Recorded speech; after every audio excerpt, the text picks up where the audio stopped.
बिस्मिल्लाहिर्रहमानिर्रहीम।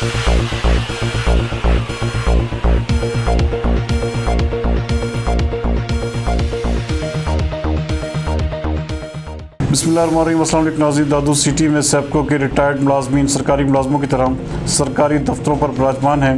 हमारे district reporter गुलाम Rabbani Bloch के मुताबिक सेप्को के दादू सिटी ऑफिस में मुबैना तौर पर आर ओ शाहनवाज मेमन की जानब से वसी पैमाने पर करप्शन की जाती है, जबकि पेंशन होल्डर्स लोगों ने भी रिश्वत का बाजार गर्म कर रखा है। गरीब लोग जो अपने कई मसाइल लेकर दफ्तर में आते हैं, बार बार उनको दफ्तर के चक्कर काटना पड़ते हैं। सिविल सोसाइटी के नुमाइंदगान ने चीफ जस्टिस ऑफ पाकिस्तान और वज़ीर-ए-आज़म इमरान खान से नोटिस लेने की अपील की है। जबकि नाज़रीन आपको बताते चलें कि दादू सिटी में सेप्को क्लर्क, जूनियर क्लर्क, लाइनमैन से लेकर नायब कासद तक तकरीबन 20 के करीब आसामियाँ खाली हैं, मगर गुज़श्ता 10 सालों से लेकर आज तक किसी भी हवाले से इस मामले पर एक्शन नहीं लिया गया।